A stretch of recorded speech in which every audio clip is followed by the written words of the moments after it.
Kendrick Lamar is terrifying to his fellow rappers, not just in the wake of his recent activity, but long before he was ever as battle-tested as he is now at the minute hip-hop is basking in the landscape, where he destroyed Drake so savagely that his name is now being used as an acronym to warn others. Don't rap against Kendrick ever.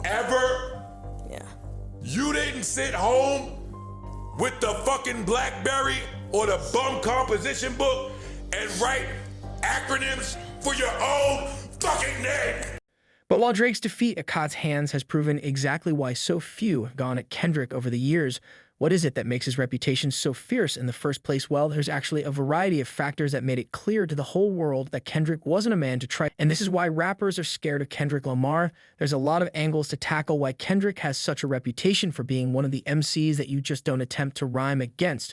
But one of the main reasons is that the reverence that the culture has for him trickles down to the top of the industry, co-signed by Dr. and passed the torch to the West Coast by Snoop Dogg, The Game Corrupt, and every other OG you can think of. I'm gonna say this and I'm gonna think this. Nigga, you got the torch, nigga, you better run. The legendary Eminem once thought that his pen game couldn't possibly live up to the hype. The thing with M was crazy to me. He kicks everybody out the studio. I took it as him kicking everybody out to see if that's really you writing them raps that you're writing. You get what I'm saying? Eminem known to be upset at rappers who use ghostwriters. That's a pretty fair assumption. But as Ed Sheeran remembered, he soon found out exactly why Kotta was given so many props by people that he respected. Eminem, he'd heard that Kendrick Lamar was the best rapper, and he invited him to the studio to get him on a song, and he arrived, and Kendrick came with all his mates.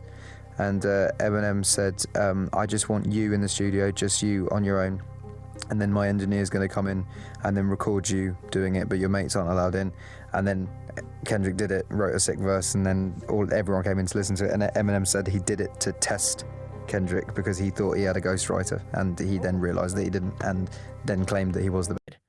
Ever since the two of them collaborated on Love Game off the Marshall Mathers LP2, Eminem has known that Lamar is among the elites in the game, and in a rare show of vulnerability from Shady, he suggested that he would think twice about coming for Kendrick. Same thing if I getting on the track with Kendrick.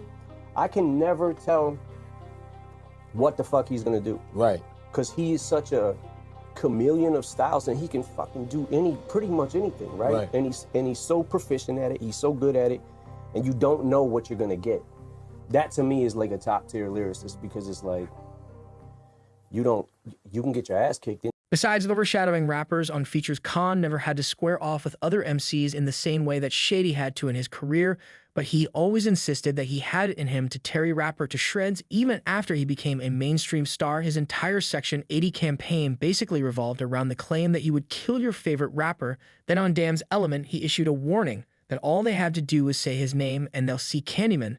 Then after winning a Pulitzer Prize, he let his colleagues know what time it was on Rich Spirit, where he told them to stop playing with him before he turns you into a song. Stop playing with me, for I turn to a song. Now in the wake of Aubrey's demolition and J. Cole waving the white flag, we know that wasn't an idle threat, as over these past few weeks, he's left massive footprints on their legacies as they struggle to pick themselves back up. You can imagine that no one will be stepping to Dot anytime soon, but long before everything that followed Kendrick's declaration of the Big Three, it's just Big Me, went down, rappers already showed a real reluctance to cross him. In fact, when they let their ego get in the way and spoke out against him, they usually decided to pay homage instead, because although he had never really been in a battle until Drake thought he could take him on, he already proved how much his presence and the chatter around your career can do with Big Shy. In many ways, Big Scene is pretty much the reason why Kendrick is going at Drake in the first place. By now, we all know about Kott's infamous verse on Control, where he hijacked Big Scene's track to let the whole industry know that even though he had love for them, he was trying to murder them and take their fans. At the same time, Big Scene insisted that he didn't even get bodied on the track, even though he opted to leave it off his Hall of Fame album that it was originally intended to be on, but he never really managed to escape its shadow. Gonna disrespect me. I hop on any track with anybody, and I will not only stand my own, you gonna know that it's my verse, and you gonna know That's what I like. Except for Control. Kendrick watched you on Control. No, stop it. Sean, come on now. Come on. And how ago is that? What year is this? That were you right? You got you Okay, right. Everybody okay. improved. You're right. You're right. And I still don't feel like I got washed anyway. Nah, you got watched on Control. Whatever. Your opinion. See, that's what I'm saying. You can't focus on people's opinions. You know why? Because that's gonna throw you off. Although he never fully accepted that there was beef, Big Sean did attempt to throw subliminal shots at Dew from time to time, for example, on songs like Me, Myself, and I. And no more interviews people felt like the Detroit rapper was aiming at Kendrick's rapping style, but as is often the case, Kendrick never even acknowledged that anything was going down. Then on the Heart Part 4, he let the world know that he heard what was being said, and that if he kept pushing, Biggin would get what he thought he wanted. My fans can't wait for me to sun your punk ass and crush your whole little shit. How big pun your punk ass, you a scared little bitch. While he never got a formal diss track dedicated to him, Big Sean was informed in no uncertain terms that Kendrick would come at his neck whenever he wanted to. Meanwhile, the Control situation left such a permanent imprint on Big Sean's career that you can almost divide it between the time before that verse and everything that happened after, and in a move that has really set the tone for how people come out of the other side of squabbling with Kendrick. Biggin speaks of him with nothing but admiration now and basically acts as if there was never a problem in the first place. The whole Big Sean Kendrick beef was going on. It was something I wish I would have spoke up about because there was nothing. So then I remember going online and seeing like, oh, is he talking about Kendrick? Because I'm talking about people who rap fast. I wasn't beefing with nobody. Insisting that he didn't want any problems, Biggin still had to acknowledge that the whole thing has haunted him for years. And in every verse I do, people be like, oh, is this a response? Is this a response? And I'm like, it's like, damn, I can't even show no aggression. People think it's a damn response. It got to a point where somehow it was just a weird tension between me and him, even though it was already said it wasn't no beef because people made it that way, right? Although Big Sean probably got the raw end of the deal out of Control, there was another man on the track who goes by the name of Jay Electronica, and although he was regarded as one of the world's greatest MCs at the time, he didn't escape unscathed either. Basically, Jay didn't appreciate the fact that people were saying Kendrick beat him on the track. In fact, he said that Dot was envious of him. Kendrick will body you. Look, you couldn't pay Kendrick $1 million. Kendrick wouldn't tell you. Kendrick could tell you himself he couldn't body me. Kendrick, look, Kendrick is my son. Kendrick is my baby. Kendrick wishes that he could. Following up with his verse on The Curse of Mayweather, where he rapped, he got 11 Grammy nominations, I Not Equal Man. These white people, which refers to the amount of Grammys Kendrick wanted. At the time, he followed it up with My Grandmother, to I'd at 82 scrubbing floors, and rappers still running around begging for a war. Jay looked like he was practically begging for problems. Then, from out of nowhere, he seemed to have a change of heart and was giving Dot his flowers. All of a sudden, lastly, peace to K and TDE, because regardless to whom or what, were brothers fighting the same energy. Forgive my past energy. Although it's unclear what made him switch up like that, Jay, like many rappers we're going to discuss, was another man who folded on Dot when he was put to the test. For the most part, hip-hop's response to Kendrick's name drops on Control not only laid the groundwork for the Drake beef, but it also set the precedent for how rappers would tiptoe around him. At the time, there were tons of responses to Control, but they all seemed like they were carefully towing the line as to not go too far. For example, after feeling anger that Slaughterhouse were left out of the shout-outs, one of the group's members, Joel Ortiz, responded with a vicious track titled Out of Control, where he let Kendrick have it. But later on, he would do an interview with Vibe and say that he was actually saluting Kendrick for the most part. As for the notoriously fearless Joe Button, he was hosting a live stream for the response track only to opt out and not release it amid responses from Pappas and others. Kendrick remained so calm about the whole thing that it would be impossible for it to not strike fear in their hearts. What about all the comebacks lately from your Control verse? Gotta try harder. So when they all backed down, it really made the whole culture realize that Lamar was to be treated with respect. Basically, there's always a caveat when it comes to Coast slander, rather than anyone really coming for his neck. I mean, just look at what happened to French Montana when he attempted to diss him over the years. Franchise had a few things to say about Kendrick. First off, he claimed that he was being pushed by the industry. You think Kendrick sells more than like street rappers? Cause they position him like how they did in the Grammys. As the new music. Well, I don't feel like that's, you know, it's not that it's not the right thing to do, but I just feel like you see it's like the whole thing was like Kendrick night. He had more hits than him, only to be clowned relentlessly by the internet. If we're just talking about Anthem's Me versus Kendrick hit for hit, I believe I can go neck to neck. I've been making his for a long time. I love Kendrick. That's not just for Kendrick. That's for anybody they put in front of me. However, not everyone agreed with this. I mean, even other rappers hopped on the bandwagon to mock him for it. Stupid ass nigga say he got more hits than Kendrick Lamar. Fool. The man say he got more hits than me and Kendrick. Bro, your junk ass ain't got more hits than no motherfucking Kendrick, and you ain't damn sure ain't got more hits or anthems than me. You smoke hard, boy, you tripping. While he had smoked for Thug and engaged in a war of words with him over at French Montana, never tried to provoke Kata any further, and now, just like everyone else, Franz basically apologized for even thinking he could mess with him and said he was just in his feelings at the time. I was just heated I ain't win a Grammy for Unforgettable. That's what it was? Yeah, but Kendrick is my dog. But just that one day at the interview, I was just so heated that I ain't win, and he was the winner. And I was just like, yo, but I fuck with Kendrick. I fuck with the whole team. Opting to say that he was in the wrong rather than say Kendrick had any part in it, this is a rare show of humility for a rapper, and while Cole has been taking all the flack for getting up on that Dreamville Festival stage and saying that his 7-minute drill disc song towards Kendrick didn't sit right with his spirit. Listen to it, and when it comes out and I see the talk, that shit don't sit right with my spirit. That shit make me feel... History shows that he's not the first person to make his apologies to Kendrick, and maybe fear of being dismantled on a verse wasn't the only reason, although his immense talents on the mic are one major factor. French extending his love to Kendrick's whole team is important, because as these rappers likely learned before going at his neck, messing with Kendrick requires you to go up against an army. And while Kendrick might have been a good kid in a mad city, he's got a whole city behind him. And there's something dangerous about Kendrick that not a lot of people speak about. Growing up in Compton, Kendrick was exposed to the gang lifestyle early on, and many of his best friends were active members. Then after joining TDE, he suddenly found himself in the midst of the Bounty Hunter Bloods and Hoover Crips, as he teamed up with fellow label mates Schoolboy Q and Drock, as well as a whole host of other people who were repping sets. Recently, Kendrick's gang ties have come under the microscope again, because if the rumors are true, Cole might have received a tip to back off from the beef that sounds not too dissimilar to what you'd see on the streets from Schoolboy Q reporting from Dreamville Festival. An unnamed source revealed that it was actually Schoolboy Q who allegedly warned G. Cole to stop beefing with Kendrick. Before the apology, I'm not specifying what kind of warning, whether it was a bullying movie deal-like maneuver or just a friendly heads-up.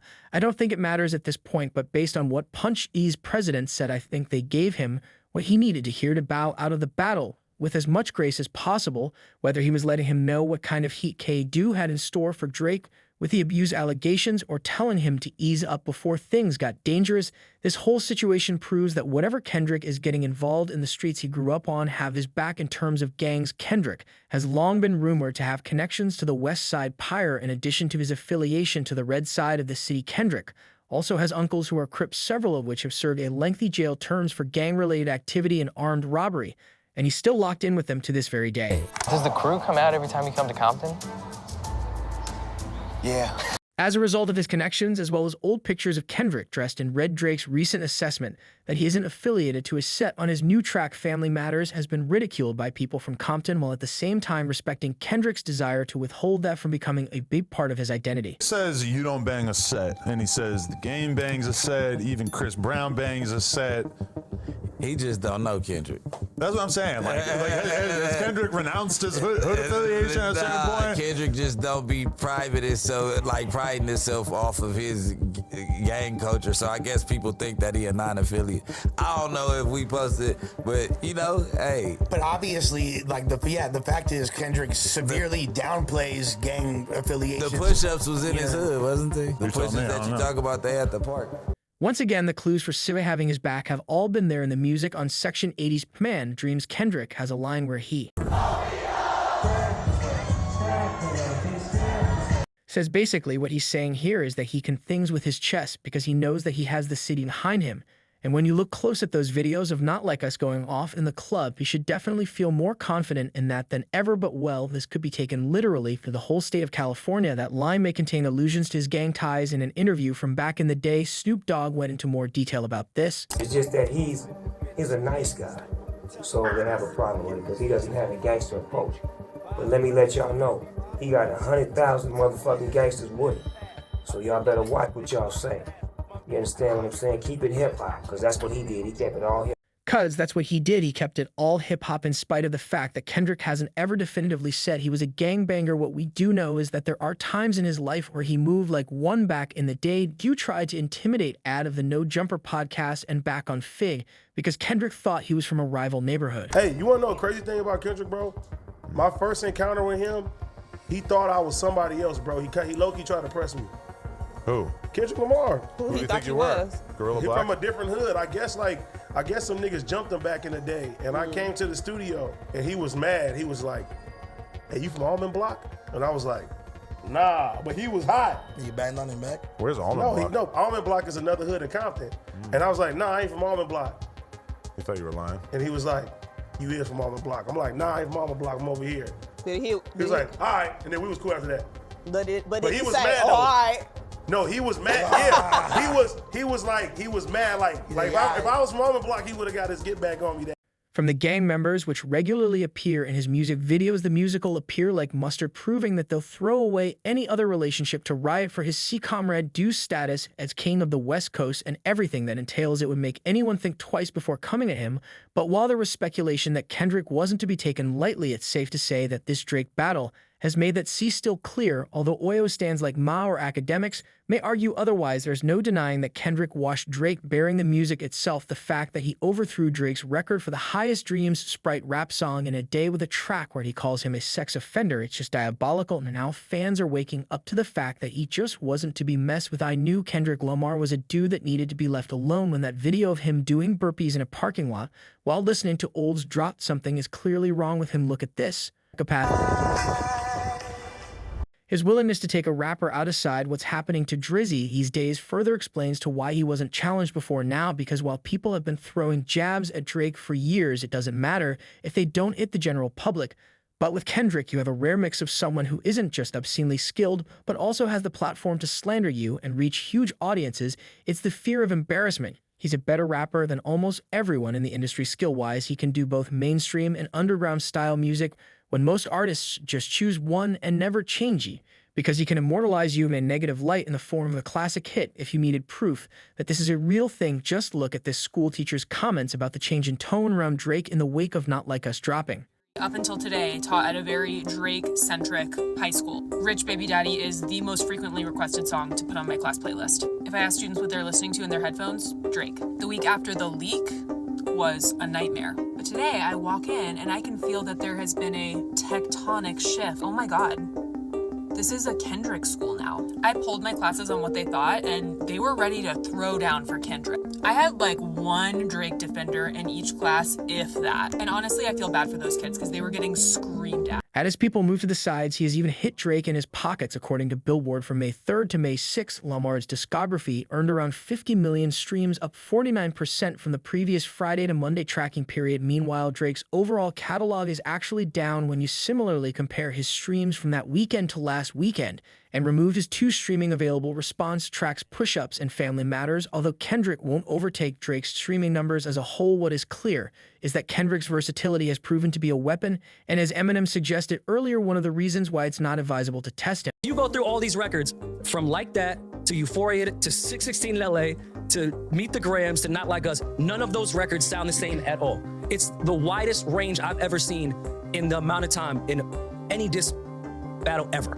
When it comes to the rapping and the music, fuck all like the timeline or what's true and what's not true, who's rapping and who is putting out the better records. Kendrick Lamar checked every fucking box sonically that you could think of. From his pen game to his potential gang ties, there are lots of reasons why Kendrick is fear, but the biggest reason of all should be how seriously he takes his craft. I'm so passionate about hip-hop, man. Like, I don't know what era everybody else come from, but I listen, man. Like, we play house parties, bro, every night. I love it to a point I can't even describe it. And when I heard these artists say they're the best coming up, I said, I'm not doing it to have a good song or one good rap or a good hook or a good bridge. I want to keep doing it every time, period. And to do it every time, you have to challenge yourself and you have to confirm to yourself that you're the best, period. This explains the responsibility he feels to uphold standards, as well as why Drake taking the culture without giving back bothers him so much. This is not something you just play with, get some few dollars and get out, People live their lives to this music. It's my partners in the hood right now. They listen to rap every day because it's the only thing that can relate to their stories and their tribulations. You have to take in consideration what you write down on that paper. And if you're not doing it to say the most impactful, you're doing it to be the best you can be for the listener, what are we doing? What are we doing? Always want to keep his sword sharp. Kendrick would never allow himself to lose with that kind of mindset. In a genre where other rappers lose their hunger over time, has always stayed as determined to prove himself as when overly dedicated drops at the same time, never bothering anyone. Unless he feels provoked to explain why Kendrick is among the most feared rappers of any era, we need to borrow a phrase that dates back to Roman times. If you want peace, prepare for war. Whether you may realize it or not, Kendrick stays ready. And after destroying Drake, he's probably bought himself a whole lot of that coveted peaceful life for decades to come, unless someone is stupid enough to ignore these warnings and try him again.